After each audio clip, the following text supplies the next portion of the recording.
there's one thing we know about women. It's that they never lie. Women always tell the truth. They never make up stories. Never. Especially not for attention. Women never make up stories for attention. Never. Especially on social media.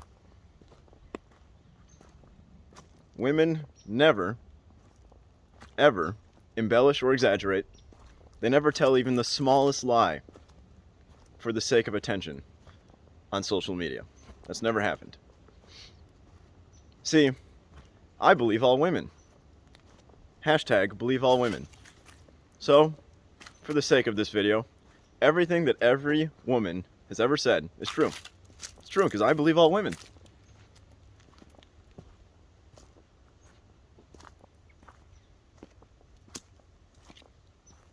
So here's what they said about Louis C.K.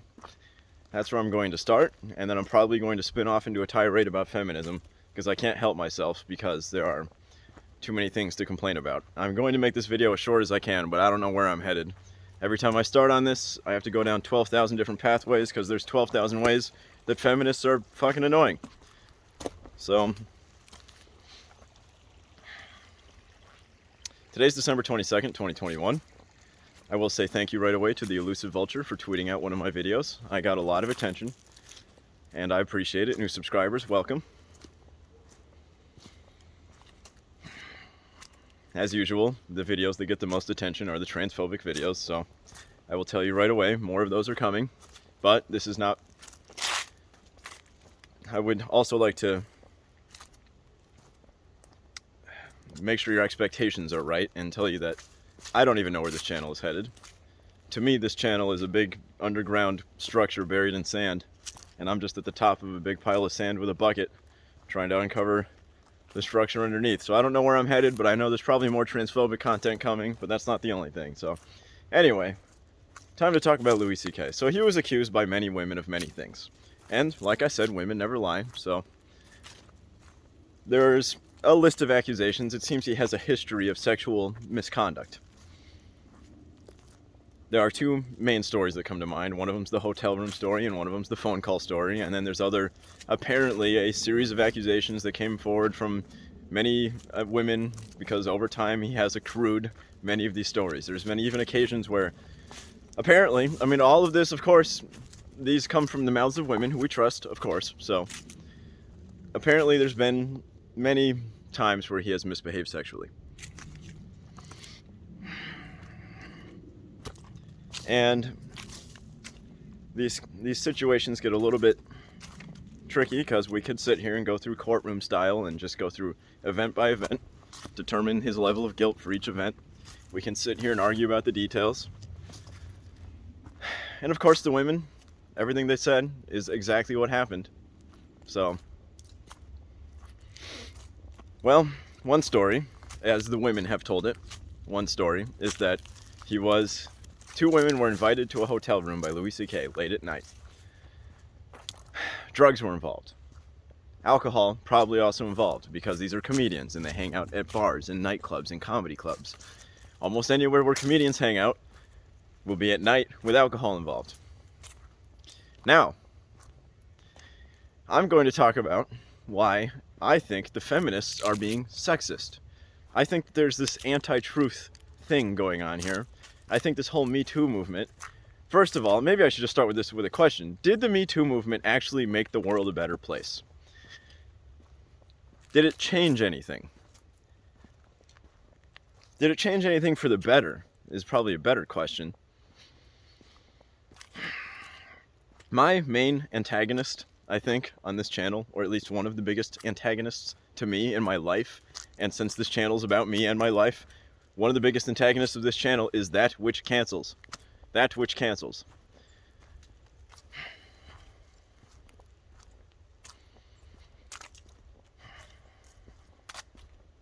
Anytime anybody posts anything on the internet, ever, you have to ask yourself, what is the motivation? When a woman comes forward with a Me Too story, a story of sexual assault, possibly rape, possibly simple sexual misconduct. You know, there's levels to this stuff. when a woman comes forward with this, and of course she's not lying. She's not lying. She's not lying. Everything she says is perfectly true. Is she doing it to make the world a better place? Is she doing it to make sure men are held accountable? Is she doing it for the sake of other women, for the sake of feminism, for the sake of liberal values, progressivism? Or is she doing it to get likes, to get clicks, to get attention? Of course not. Women would never do that. No, a good feminist would never do anything to just get attention, right? Never. I take a lot of issue with the effect that social media is having on our society, and Me Too was fueled by social media, completely fueled by it. It was the rocket fuel to the rocket that was the Me Too movement. I saw it at many different levels. It happened to actors, actresses, it happened across all sorts of different industries. It happened to different communities at different times. I actually watched it happen to a community that I was involved in, that I participated in. Nobody accused me of anything. So, where was I going with this? I want to talk about Louis C.K. Louis C.K. Like I told you, my thoughts are difficult to keep on track with feminism because there's things that I can't tell what I agree and don't agree with, right? I obviously don't support rape, right? I don't think anybody should rape anybody ever. It doesn't matter if it's a man or a woman, raping a man or a woman. No rape allowed. Rape is bad. Sexual assault, also bad, right? Do not do things to people they don't want you to do to them. Come on. Nothing that I'm saying in this video is at all supporting or arguing or defending for, in putting your... This gets me to agency. It's hard for me to talk about this without talking about agency. Because I think one of these anti-truths, is that a lot of these stories that are told around the Me Too movement, around this concept, about Louis, about Harvey, about many of the famous cases, and even some of the less famous ones, the way the story is told, right? Because we know the stories are completely true. But the way they're told, and the way people understand them and talk about them, it portrays the woman in a sexist way. To me, the stories themselves are misogynistic because it's portraying these women as if they have no control over what's happening. It's portraying these women as if they're just slaves to reality. Like somehow the series of events that unfolded was completely outside of their control. As if, and again, I'm not defending rape. I'm not talking about rape here, right? Because sometimes maybe it is completely out of your control. But in many of these cases, like in this hotel room example, Louis C.K. he asked women to come to a hotel room with him. They went to a hotel room with him, right?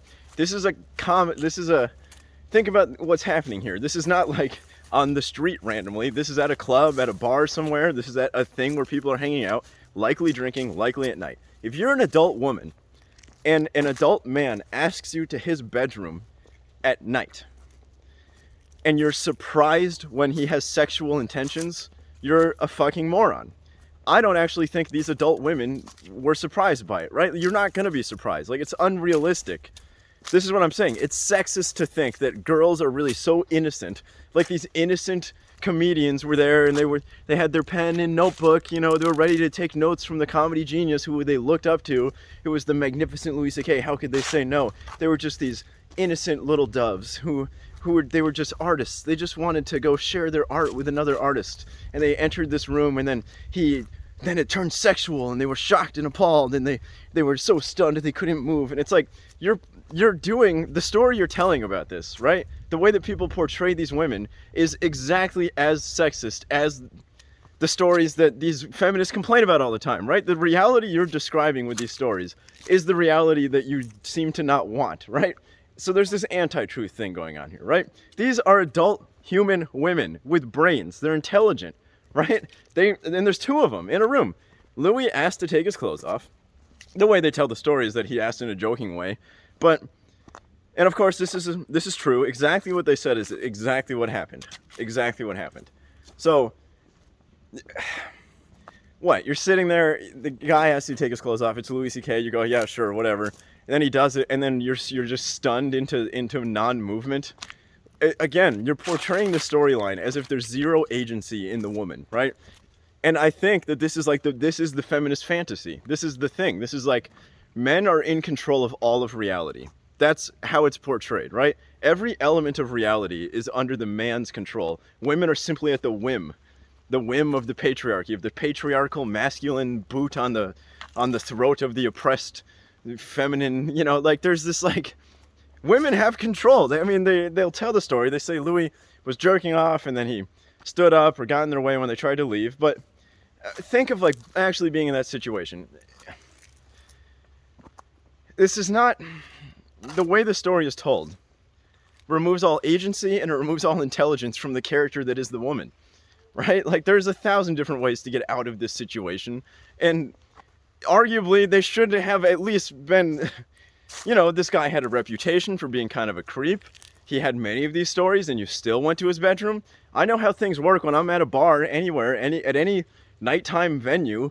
You can identify creeps with your eyeballs. They're easy to identify normally. People will point them out to you, you know. But even if that's not the case, even if this was an innocent thing for them to follow him to his bedroom, they're in a hotel. He never touched them, and like I said, you know, his worst crime is being creepy and gross. And then you also have to ask this question, and this is where I get into more trouble, and this is where I want to get to this concept of the intellectual buzzsaw, because there's something feminists use called the intellectual buzzsaw. It's a concept I've gotten from somewhere else, but it's a linguistic trick that they use to win arguments. Like Dave Chappelle says, these people make up new words to win arguments, and so here it goes. So you can say, it gets into this whole thing where they, by giving them agency, right? By saying, hey, you could have done something about this, right? You could have said, no, don't take your clothes off. It's not like his clothes instantly got taken off. He would have been undoing his pants, taking his shirt off. It sounds like in the story, he had at least his pants and or his shirt completely off. There are seconds of time that went by where these women could have done something like, whoa, slow down. Hold up, you know, like, say something, do something, stand up and leave at that moment. You're in a hotel room, scream at the top of your lungs if you must. There are ways to get out of this situation. They were never in danger, you know. At worst, they were in danger of an awkward moment with a famous person, which to me just makes for a great story immediately afterwards. But I'm not a woman. I can't sympathize, right? I don't know what it's like. I've been in gay bars. I've had men hit on me. I've had men ask me to go to their bedroom. You know what I do? I say no, because you're trying to fuck me. That's why. I'm not a moron, right? I know when I'm at a place where it's nighttime and there's alcohol involved and a guy is trying to get me to go to his house or his place, he's trying to fuck me, right? I'm not under any... How is it possible that I know this, but these women didn't know this, right? It's because you're portraying them as morons in your head. You're being sexist when you tell the story in your mind, even to yourself and to other people. That's what I see. Right? And like I've been in bars where there's dudes much bigger than me trying to hit on me, right? Creepy dudes that won't leave me alone, right? I'm in a bar. It's nighttime. There's ways to get rid of this person. And then, so this is where you get into this concept of victim blaming, right? Because now we get into this whole thing like, what if they were dressed provocatively? Were they asking for it? Nobody's ever asking for it. And then you see these pictures of these girls walking around completely naked with Sharpies on their chest, still not asking for it. And yes, I understand where this direction is headed, right? We can't support sexual assault. We want to make sure men aren't being creepy, right? Nobody wants that. Like even before social media, even 100 years ago, 1,000 years ago, 10,000 years ago, at any point in human history where men and women are interacting, there's going to be social pressure to not act like a creep. Like this has always existed, this accountability thing, right? There's in the year 1100, in the year negative 2000, right? Whatever you want to call it. There's always been, I mean, just think about social situations. There's just people that know each other. If a guy does something creepy, that gets out quickly. I mean, think about what girls do. If a girl recognizes creepiness in a man, she just vocalizes that instantly. Don't do that. Suddenly, everybody in the room is aware of the creepiness. That guy is like instantly socially punished, right? This accountability concept is like part of social relationships in general, part of just being a human. It's part of like our society. The new thing here is social media. The new thing is the media. It's the attention grabbing and the clicks. It's like how to take somebody who's high status and then use a bunch of low status people to just throw low level spells at them that can move them down the status hierarchy, and you can push yourself up a little bit, right? You basically get to cast a spell that costs you almost 0 mana, and if it hits, it has a massive damage effect that lingers for years, and it costs you nothing if you're wrong, really. And also, you're never lying. Believe all women. Women are never lying. So there's clearly an incentive structure that we need to be aware of. And this applies to everything. Why do you think Tucker Carlson shits out the shit that he shits out every night? Why is CNN constantly shitting out these idiotic storylines? It's because there's an incentive structure to get you to look at the screen. That's what they're trying to do. They're going to get your eyeballs to look at what they want you to get it to look at. Girls do the same thing on social media. They're trying to get you to pay attention to them, okay? And one of the best ways to do that is to be like, that dude raped me, you know? And again, I'm not supporting rape. I'm not. I'm just saying, be aware of the incentive structure. Be realistic about this. Understand that the Me Too movement was completely fueled by social media. Completely. I mean, Twitter's like a place to just annihilate people. Really. The social media in general. Whew. So,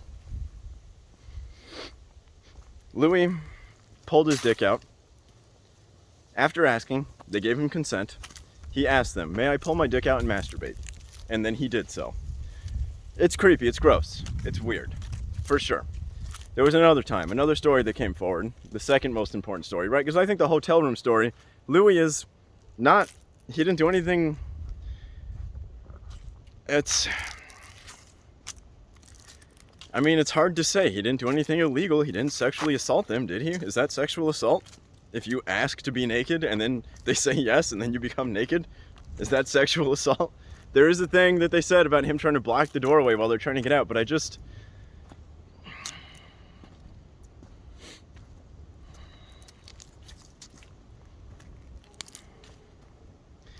there's just like, it's a far more complex situation than that, right? You know that these are adult human women, right? These are not children. They're not innocent. You know, they knew things about Louis C.K. going into this. There's 2 of them. Were they ever really in danger? And then if they were completely innocent, and if Louis is completely guilty here, then what is the crime for this? You know, maybe Louis has paid his crime. I think his career is completely coming back anyway, so maybe it doesn't really matter in any of this. I'm just trying to defend Louis C.K. because the elusive vulture, this one's for the vulture. She tweeted out one of my videos. I got a lot of attention, and I appreciate it. And asked me to talk about Louis C.K. So here we go. The second thing that he did was jerk off while he was on the phone with a girl. Some woman was talking to him, and then she heard him masturbating, and it's another one of these things where it's like, what's the agency here? I mean, can a woman not just turn a phone off? Like Dave Chappelle says, bitch, you know how to hang up the phone? And it's like, what's the worst damage that occurs to you if you hear a famous comedian jerk off? To me, again, great story. I would just tell my friends. And like maybe it'd be like a couple of moments of like, ooh, you know, you get that gross feeling. But then 2 days later, you're laughing about it, right? It's not like, what is the crime for the amount of damage done here? And really, the way that I see this is, then there's like a natural, human communities naturally just modify for this behavior, right? Generally, the way I see it. And I have to talk about agency again. I have to talk about agency because what we're doing here is we're taking away agency from the women.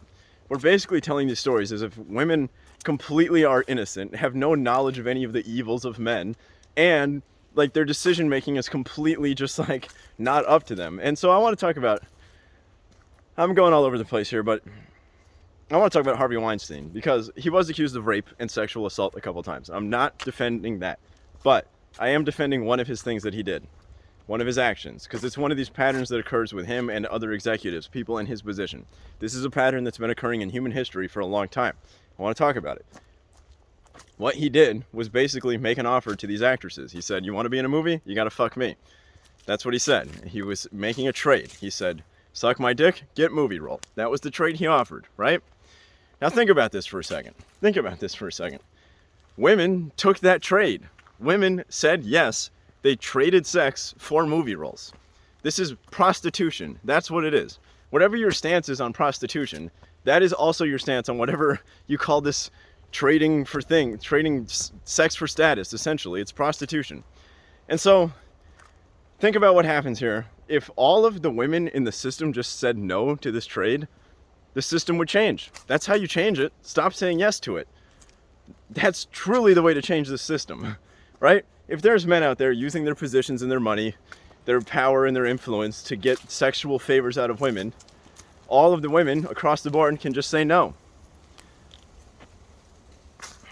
And then the system would change. But unfortunately, we're in kind of a game theoretic problem here where a snowflake isn't responsible for an avalanche, right? Think about it. Some women are saying yes, and now let's go even deeper into this. I'm just going to keep spinning forward here. So, do women not use sexuality to acquire things in life? Do sexy women not get things that they want? Is this not an incredibly common behavior by women to manipulate men sexually, right? Very attractive women, especially actresses, especially people in the entertainment industry, can often get what they want by using their body, by using their sexuality. Am I saying that's good or bad? Am I saying the men don't have agency? I'm not saying any of those things. You know, men cannot be seduced if they want to, right? There's like that classic movie trope of like the sexy whatever girl seducing the security guards so they can get through and get his keys, you know, open the door or whatever. There's kind of that thing, right, where the girl seduces the guy to get the thing. The security guard can just say no, right? The security guard can just not be seduced, right? But that's not what happens, and I'm sure that it's a movie trope and it's happening in real life a bazillion times. Women who are listening to this video, you can use your sexuality to get what you want from men. I'm sure women who are listening to this video have done this before. I'm sure this has happened. And it goes both ways. It's a two-way thing, and there's agency on both sides. So when we're talking about this system, which I think a lot of this Me Too thing was about this like grand systemic thing, where they're like, we need to change all of Hollywood. We need to hold all of the men accountable for the entire Hollywood system. It should be a meritocratic system, which I agree with. The level that you get to in acting or singing or any entertainment or any field ever should be a meritocracy, right? And unfortunately, in reality, there are women trading their bodies, and likely men, there's probably men out there sucking dick to get ahead as well, right? Using whatever to just get further ahead in their career. And if some of them are going to do it, then the system is going to be set up that way, right? Men ask for these favors from women because women say yes. That's why. That's how this works. Women are as at fault for this as men are. Women are making decisions as much as men are, right? There's this like feminist fantasy that somehow all of the elements of reality are controlled by men and the patriarchy, and that the decision making is just completely, it's like none of the responsibilities on your plate, right? Like all of the responsibility for this is on the men's plate. And it's absurd. It's just like false. It's not real. It's not how this works. If you really want to make a change, women have to change it. Like they have to behave differently. That's what I mean. Stop accepting these deals from Harvey. Like think about all these things. Like so many women for years have been sleeping their way to the top.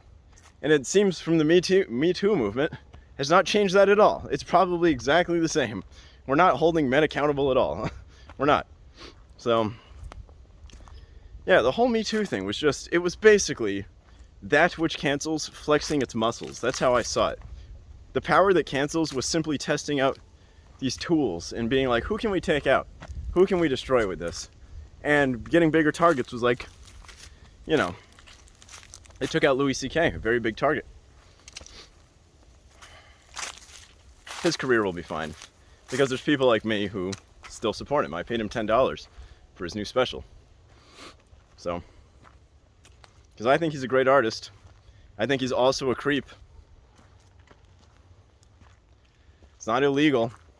And you know, there's one story that came out about him. One story, which is, now I'm gonna go deeper. I'm gonna dig myself in a deeper hole here. If I haven't enraged every feminist at this point, then maybe this will do it. So, one story about Louis C.K. that came forward was that he came up behind a woman in a club one time and put his hand on her neck, grabbed her by the neck, right? Grabbed her by the neck. Now, what does that mean? Was he choking her, or did he simply have his hand on her neck? Whatever amount of force was put on her neck, is precisely the amount of force that the woman describes with her words, because women are always right. So anyway, he put his hand on her neck and he whispered in her ear, I want to fuck you, or I'm going to fuck you, or something like that. Something just explicitly, instantly sexual, right? Something that you really wouldn't want a 45-year-old fat, hairy guy, or however old he was at the time, whispering into your ear, right? This is not something you would want. But here's the question. What if Chris Hemsworth walks up behind you, Chris Hemsworth puts his hand on your shoulder or your neck, and whispers into your ear, I want to fuck you? Now what? Now what? What if it's Henry Cavill? What if it's insert sexy man here, right? Who does the same exact thing. A very attractive man, very charming as well, walks up, puts his hand on you, goes, I want to fuck you, right? That you could be instantly turned on by that. That could be the most sexy thing that's ever happened to you.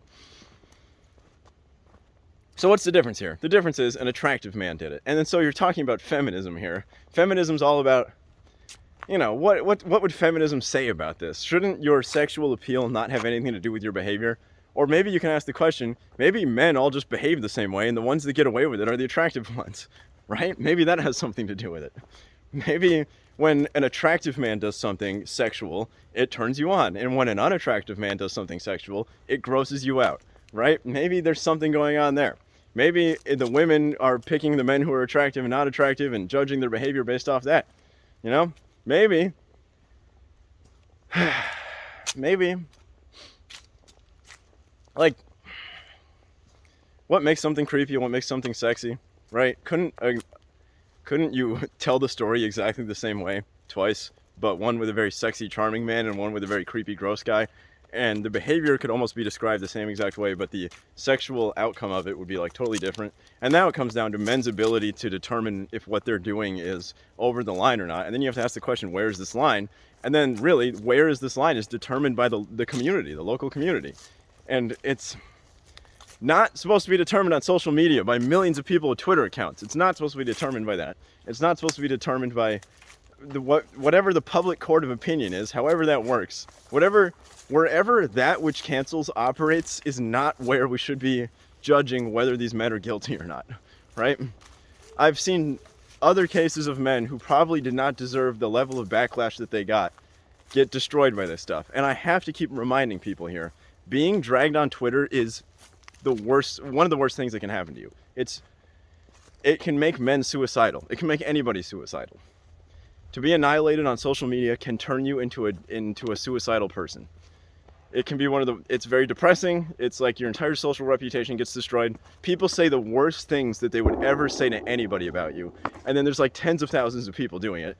And you can say something horrible. You can be like, Louis C.K. is a fucking horrible person. 10,000 people like it. Louis C.K. is going to read that, right? He's a human being with feelings. And millions of people shat on that guy for a long time. And other guys, right? And again, I'm not defending rape or sexual assault. Some men deserve to get Me Too'd. Some deserve to get canceled. Some deserve to go to jail. Some deserve punishment or their careers ended. But the incentive structure is not set up to actually determine this correctly at all. It's a lot of women just trying to get attention. It's a lot of anybody trying to get attention. That's what this is all about. You're watching a video right now that I put up. I got your attention, right? It's about attention. So, is it really about telling the truth? Does it, this believe all... You could probably hear that. That's one of my neighbors going off. Probably should end this video.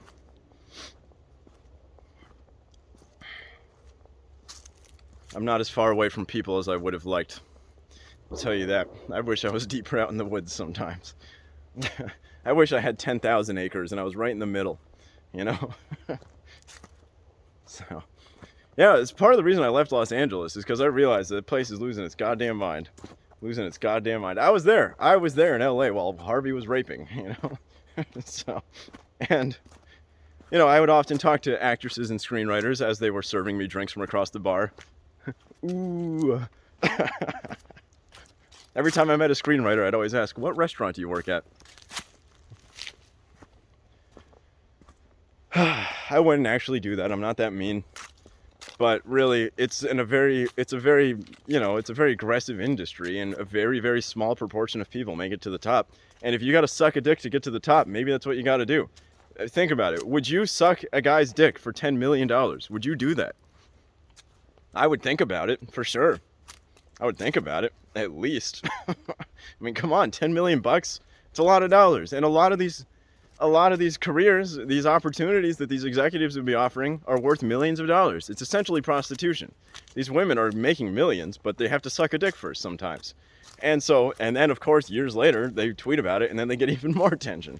So it's like, really, you got to think about this in terms of agency. You have to think, these women, like women who are listening to this, if you're ever in this situation, you can say no. But importantly, you can say yes. And you can ask for more money. Negotiate. Use whatever position you're in. Use that power, right? That's power. You have sexual power over men. You have agency here. You have control, right? The world is not operated by men. Reality is not constructed by men. Reality is constructed by you as well, okay? You have decisions. You have decision-making ability. Women, it turns out, are as intelligent and as capable as men, right? So when we tell these ridiculous stories where it's like the poor innocent dove of a girl, this young, beautiful artist girl had her dreams crushed by the evil overlord patriarchal man, you know, that you have to understand that it's an oversimplification. It's a fantasy, right? We see this all the time, this trope in media, movies, TV, and things now. The yes queen moment, where there's the girl who wants to do the thing or wants to participate in the thing, and then the man or the men are like, no, or they like slap the chessboard out of her hands and they go, this is not for girls, back in the kitchen, you. And then the girl has to like prove herself, and you know, and then she shows all the men, and then they learn, they go, oh my god, we were so misogynistic, how could we were so unreasonable. And it's like, it's I mean, you see this so many times in movies and TV shows now. I wish I could put together like all the times where there's been the yes queen moment, you know, girl power moment. And you know, it's stuff like, where do I agree, where do I disagree, what do I support, what do I not support? It's hard for me to draw lines and all this stuff. But a lot of these things are just feminist fantasies. There's so many little fantasies that the feminist idea set sort of tells. And a lot of it includes women who have no agency, who have like no power, no ability. They're always like dumb in the stories. They always make the bad decisions, right? The smart woman would have just not gone to Louis C.K.'s bedroom, or the smart woman would have exited the bedroom quickly, right? It's like you have these movies. What's the character that we hate in movies the most? It's when there's a serial killer coming after the girl. She's running, you know, and then she trips over something stupid, and then she turns around and she starts crawling backwards really slowly and screaming, right? And then the serial killer's like walking slowly towards her. She's like helplessly behaving like a complete idiot. It's the worst thing to see in movies, is when you see the girl who just completely does like the wrong thing, does the dumbest thing, right? That's what we don't want to see. And yet the stories we're telling about these Me Too stories are usually exactly that story. It's usually like this girl who is completely incapable of escaping the situation for some reason, completely incapable of making wise decisions. And in reality, it turns out women are capable of making wise decisions and capable of it. Like, women generally can avoid sexual assault, sexual attack from men, because every generation of men has sexual assaulters in it. Right? And again, you come back to this like victim blaming concept. Victim blaming, that word, if somebody uses victim blaming in an argument with you, they're whipping out like, how do you defeat the argument victim blaming, right? Because what they're basically saying is 100% of the fault is outside of this person. 100%. This other person, the woman, had zero agency in this situation. There were no decisions she could have made. There's no behavior she could have done, no action she could have taken that would have resulted in a different outcome. By saying victim blaming, by bringing up this argument victim blaming, you're basically saying that all of reality in that situation was controlled by the man. It's an intellectual buzzsaw argument. It's one of those things that just makes you lose the argument quickly because it knocks you off your feet. It's one of these little jujitsu moves that these woke people have. Oh, that's victim blaming. You're victim blaming. Don't tell me you're victim blaming. It's like, look, these are two adult women that went into a room with a guy at night. You know, I mean, I know not to do that. So why don't these women know not to do that? So what's going on here, right? What's going on here? It's just more complex. Let's not be so reductionist. Men are trying to fuck women a lot. Men really want to fuck women a lot. They do all sorts of things to fuck women. And women have been living in a world where men are trying to fuck them constantly. And this is the reality this is like the water we're swimming in here, right? This is reality. You're not going to be able to change it. 100 years from now, men are still going to be trying to fuck women. right? It's just going to be this way. So, you know, play the hand of cards you're dealt. I don't know what to say, right? Like, what are you trying to change exactly? Societies have always held men accountable for these things. You know, men get away with a lot. They do, but then they're held accountable. And like, does it always look like the Me Too movement? Like, this is where I get to like, what exactly do I agree with here? What do I disagree with here? I don't know. It spins me in circles. I think Louis paid his time. He did his time for his crime. Apparently he's a creepy guy, but a lot of his jokes are completely centered around him being creepy. A lot of his jokes are about masturbation and jerking off. It's almost unsurprising that, you know, in retrospect, he's into that stuff. He's into having people watch him masturbate or listen to him masturbate. He's into that. You know, I don't really know what my point was here. I don't know what my point was. Just the Me Too movement, this whole social media thing. I think that's my main problem. It's really that which cancels. I hate when there's an unfair trial that occurs in the social media landscape. And really, as somebody who has been blasted, even on a tiny scale, it's really painful. It's extremely painful. It's one of the worst things that can happen to you, is getting completely annihilated on social media. You have to understand that these are human beings. Like I said, some of them committed rape, some of them committed sexual assault. In that case, blast away. But you have to be careful. And I've seen a lot of men who probably didn't deserve the attacks that they got get attacked in a lot of different scales, a lot of different levels, different communities. So, and I don't think Me Too actually made the world a better place. So, yeah. Did I hit all the subjects there? Did I make the feminists upset?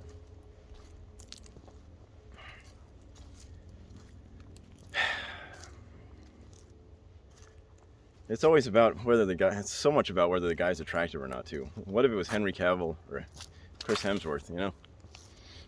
Can you imagine the story? So I was in that room, and then Chris Hemsworth, he asked if he could take his shirt off, and then he did, and it was so uncomfortable. Oh my God, I didn't know what to do as he was taking his pants off. I mean, I guess, yeah, I don't know. Just, I feel like the reaction would have been a little different if it was a more attractive guy.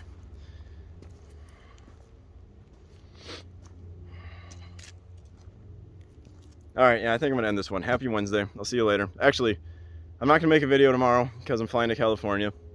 So, I'll probably make a video in California at some point, so the background will look a bit different. Anyway, happy Wednesday. I'll see you later. Bye.